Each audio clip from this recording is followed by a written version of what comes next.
Marcus Thompson had always dreamed of a quiet life in the suburbs of Dallas, Texas, a place where the wide-open skies met manicured lawns, and the hum of city life faded into the background. As a black man who had risen from humble beginnings, in a crowded inner-city apartment, owning his own home felt like a triumph. He was 42, a software engineer who spent his days coding algorithms for a tech firm downtown, and his evenings unwinding in the backyard with his two daughters, Aliyah and Zoe, aged 10 and 12. The house on Elmwood Lane was a sanctuary, a modest two-story with a spacious yard enclosed by a sturdy wooden fence, perfect for barbecues, stargazing, and teaching the girls how to plant vegetables in their little garden patch. But peace proved elusive. It started subtly, like a whisper in the wind, but soon grew into a storm that threatened to uproot everything Marcus held dear. The culprit wasn't a natural disaster or a financial setback. It was Derek Harlan, the HOA's overzealous patrol officer. Derek was a burly man in his late 30s, with a perpetual scowl and a uniform that seemed to inflate his sense of authority. Hired to enforce community rules, things like yard maintenance and noise complaints, Derek had taken his role to extremes, treating residents' properties as extensions of his domain. The first incident happened on a crisp autumn afternoon. Marcus was in the backyard, helping Aliyah and Zoe build a birdhouse from a kit he'd bought at the hardware store. Laughter filled the air as the girls hammered nails awkwardly, their small hands guided by his steady ones. Then, without warning, a thud echoed against the fence. Before Marcus could react, Derek vaulted over the top rail, landing with a grunt in the middle of the grass. He straightened up, adjusted his cap, and scanned the yard as if inspecting a crime scene. "Excuse me," Marcus called out, standing protectively in front of his daughters. "This is private property. What are you doing?" Derek barely glanced at him. Routine check. Saw some weeds over the fence line. HOA rules state yards must be kept tidy. He kicked at a patch of dirt near the garden, dislodging a tomato plant seedling. The girls froze, their eyes wide with confusion. Zoe clutched her hammer like a shield, while Aliyah whispered, "Daddy, who's that man?" Marcus felt a knot tighten in his stomach. He had heard rumors about Derek from neighbors, how he cut corners on patrols, hopping fences to save time instead of sticking to the sidewalks. But experiencing it firsthand was different. It felt invasive, disrespectful, like his hard-earned space meant nothing. "I appreciate the concern," Marcus said, keeping his voice even. "But you can't just climb into my yard. Use the gate next time, or better yet, knock on the front door." Derek smirked, his eyes narrowing. "I'm authorized. Safety first, you know." He turned and hoisted himself back over the fence, leaving behind footprints in the soft soil. That evening, over dinner, Marcus tried to brush it off. The girls peppered him with questions. Why did he jump in like that? Is he a bad guy? He reassured them, saying it was just a misunderstanding, but inside, doubts festered. Marcus had chosen this neighborhood for its sense of community, not for intrusions. He emailed the whole board that night, politely outlining the incident and requesting that patrols respect property boundaries. The reply came swiftly from the board president, Evelyn Ramirez. "Thank you for your feedback. Our officers have discretion in maintaining community standards. We'll remind them of courtesy protocols." Marcus hoped that would be the end of it, but it wasn't. A week later, as he sipped coffee on the patio one Saturday morning, the thud returned. Derek again, this time claiming to check for unauthorized structures after spotting the birdhouse from afar. Marcus confronted him more firmly, but Derek waved it off with a laugh. "Relax, man. It's for the good of the neighborhood." Word spread among the neighbors. At a block party the following weekend, Marcus chatted with Leela Chen, who lived next door. "Derek's been doing that for years," she confided, glancing around nervously. "He hopped my fence once to measure my shed, complained it was 2 inches over the limit. The board backs him up every time, says it's proactive enforcement." Another neighbor, Raj Patel from across the street, nodded bitterly. "I've complained too. They tell me it's about security, but it's just laziness. He avoids the long way." Around the block, Marcus felt a fire ignite within him. He had worked tirelessly to afford this home overtime shifts, side gigs, freelancing code, sacrificing vacations to build a nest egg. This yard wasn't just land, it was a symbol of his perseverance, a place where his daughters could grow without the shadows of doubt that had plagued his own childhood. Yet Derek treated it like a public park, determined to handle it rationally. Marcus called the whole office. He spoke to Evelyn directly. "Ms. Ramirez, this is the second time. My kids are scared. There has to be a policy against this," she sighed. Audibly, "Mr. Thompson, Derek is one of our best. If he enters, it's with cause. File a formal grievance if you must, but understand, patrols keep property values high." The conversation left Marcus fuming. That night, he sat with his sister, Kendra, who visited often to help with the girls. Kendra was a no-nonsense nurse, always quick with advice. "You can't let this slide, Mark," she said, stirring her tea. "It's not just about the fence, it's about teaching Aliyah and Zoe that their home is sacred. If you don't stand up, who will?" Her words resonated. Marcus nodded, but he wanted to exhaust peaceful options. He attended the next HOA meeting, a stuffy room in the community center filled with folding chairs and lukewarm coffee. During open comments, he stood tall. "I've experienced repeated trespassing by Officer Harlan. It's invasive and unnecessary. I urge the board to enforce sidewalk patrols only." Murmurs rippled through the crowd. A few nodded in agreement, but Evelyn cut in smoothly. "We appreciate your input, Mr. Thompson. Officer Harlan's methods ensure thorough coverage. Without evidence of harm, we can't restrict his duties." Derek, present in the back, shot Marcus a glare that spoke volumes. "You think you can challenge me?" As the intrusions continued once every few days now, Marcus documented everything. Photos of footprints, timestamps, even a journal entry for each event. One evening, after Derek interrupted a family game of tag, scaring Zoe into tears, Marcus confronted him directly. "This stops now. You're terrifying my children." Derek leaned in, his breath hot. "Your kids will toughen up. I'm the law around here."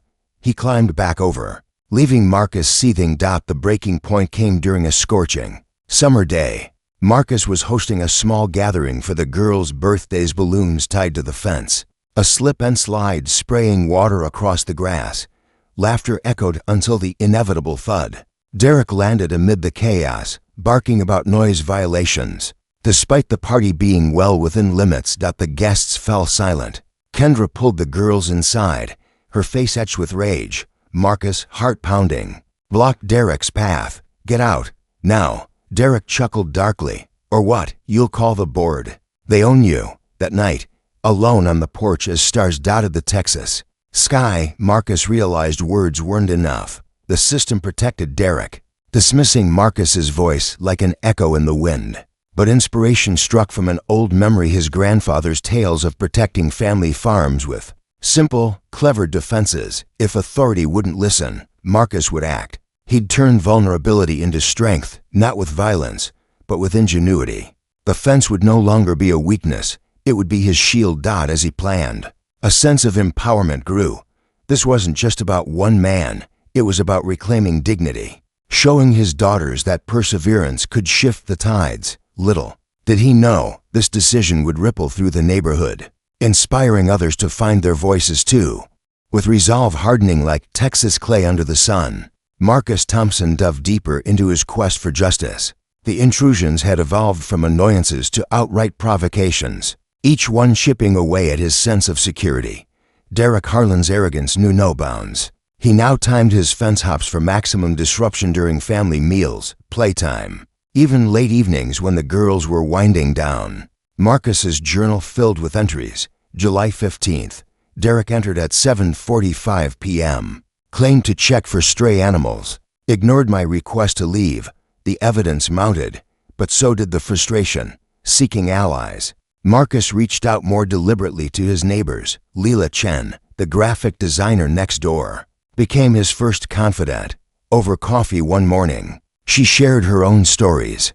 "Derek once climbed into my yard to inspect my recycling bins, said they weren't sorted properly. I felt violated, but when I complained, the board sent a warning letter to me for uncooperative behavior. Raj Patel joined them later that week at an impromptu backyard check carefully held in Marcus's yard to avoid Derek's prying eyes. "It's systemic," Raj said, his voice low. "The HOA hires guys like him to keep us in line. Property values over people. But if we band together," inspired, Marcus organized a small group meeting at his home. 5 neighbors attended: Leela, Raj, elderly Mrs. Gloria Ramirez, no relation to the board president, young couple Theo and Mia Gonzalez, and even skeptical Mr. Harlan. No, wait. Mr. Harlan was Derek's last name. Better to call him Mr. Benson, the retired veteran down the block. They shared tales of Derek's overreach, hopping fences to snoop on barbecues, issuing petty fines for minor infractions, intimidating residents with veiled threats. "We need a petition," Marcus proposed. "Document every incident, demand policy changes. No more fence-climbing patrols on public paths only," the group agreed. Over the next days, they collected signatures door to door. 20 residents signed. A third of the block. Marcus felt a surge of motivation. This was community in action.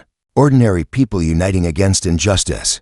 He submitted the petition to the HOA board with a detailed letter, attaching photos and timestamps. The response was predictable yet crushing. Evelyn Ramirez replied via email, "While we value community input, Officer Harlan's methods comply with our guidelines. Trespassing claims require legal proof. We suggest focusing on compliance to avoid escalation." Escalation. The word hung like a threat. Derek, emboldened, ramped up his antics. One night, Marcus caught him lingering outside the fence, shining a flashlight into the windows, just ensuring no curfew violations. Derek called out mockingly when confronted. Kendra, visiting more frequently, urged caution. "This man's ego is bruised. You're challenging his power. Get security cameras, protect yourself." Marcus installed them promptly, high-definition models with night vision, covering every angle. The first footage captured Derek attempting a climb, but hesitating upon spotting the lenses. Instead, he rattled the gate, shouting slurs under his breath. Marcus saved the clip, heart racing. This was evidence. But would it matter? At the next HOA meeting, Marcus presented the video to a packed room. "This isn't patrol, it's harassment. My family lives in fear. How many more incidents before you act?" Whispers erupted. Mrs. Gloria stood in support. "I've seen him do the same to others. It's time for change." But Evelyn deflected. "Videos can be misleading. Officer Harlan reports feeling threatened. We'll investigate internally." Derek, smirking from the side, approached Marcus after. "You think gadgets will stop me? This neighborhood's mine to protect." The encounter fueled Marcus's fire. He researched legal options, consulting a local attorney pro bono through a community clinic. "You have rights," the lawyer said. "Trespassing is clear, but HOA letters are tricky, sue if needed. But start with a cease and desist letter." Marcus drafted it meticulously, sending certified copies to the board and Derek. "Cease all unauthorized entry onto my property. Further violations will result in legal action." Days passed tensely, no immediate climbs, but Derek patrolled more frequently, parking his truck outside Marcus's house for hours. Neighbors noticed, some offered support, like Theo Gonzalez leaving anonymous notes, "We're with you." One evening, during a storm, the real test came. Thunder rumbled as Marcus tucked the girls in. A crash outside Derek, soaked, vaulting the fence to check for flood risks. He landed near the garden, trampling plants. Marcus rushed out, rain pelting his face. "Out. Now," Derek laughed. "Make me." Camera rolling, Marcus stood firm. "The law will." Derek retreated, but not before damaging the birdhouse. The girls, peeking from windows, cried. Kendra arrived soon after. "This ends, Mark. He's targeting you because you're standing up. Time for something bolder." That night, inspiration struck. From an online forum of homeowners sharing stories, one mentioned electric deterrence legal, non-lethal strips for fences. Marcus researched low voltage, like a strong static shock, used for animals but adaptable for property protection. It was motivational, turning defense into empowerment without harm. He ordered the kit, planning installation discreetly.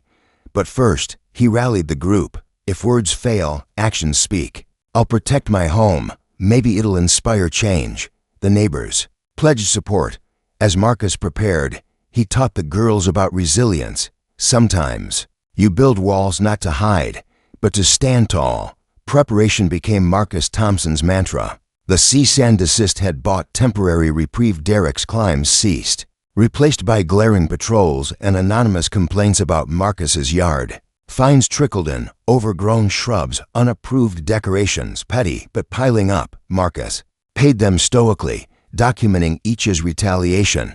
The electric kit arrived discreetly. Marcus unpacked it in the garage. Wires, insulators, a solar-powered charger, and warning signs. He read manuals twice, ensuring compliance with Texas law's voltage under limits, signs visible. Installation atop the fence only. Kendra helped. On a weekend, the girls safely at a playdate. "This is smart, Mark," she said, holding wires steady. Not aggression protection. As they mounted the strip, Marcus reflected on his journey. From passive acceptance to active defense, it mirrored his life, escaping poverty through education, building a career despite biases. This fence symbolized that grit. Neighbors watched subtly. Leela offered tools. Raj researched similar cases. "You're pioneering here," Raj said. "If it works, others might follow." Installation complete. Marcus tested it. A mild zap on his finger, like touching a doorknob after shuffling on carpet. Effective, not dangerous. He posted signs, warning, "Electric fence, do not touch." That evening, he sat the girls down. "Remember the man who jumps the fence? I made it so he can't anymore. It's like a superhero shield." Aliyah beamed. "You're a hero." "Daddy," their faith fueled him. But tension brewed. Derek drove by more, slowing to stare at the new setup. One day, he knocked on the door. "What's this crap on your fence?" "Violation waiting to happen." Marcus, calm, "Legal protection." "Stay off my property." Derek's eyes flashed. "You'll regret this." The first test came midweek. Marcus reviewed camera footage, Derek approaching at dusk, hand outstretched, but retreating upon seeing signs. A victory, small but sweet. Community buzz grew. At a neighborhood walk, Mrs. Gloria whispered, "Heard about your fence. Good on you." Derek's been quieter, but the board reacted. A letter, unauthorized modification. "Remove immediately or face fines." Marcus responded with legal citations, copying his attorney. Compliant with statutes, address the root. Officer Harlan's trespassing. Evelyn called personally. "This escalates things, Mr. Thompson. We're considering legal action."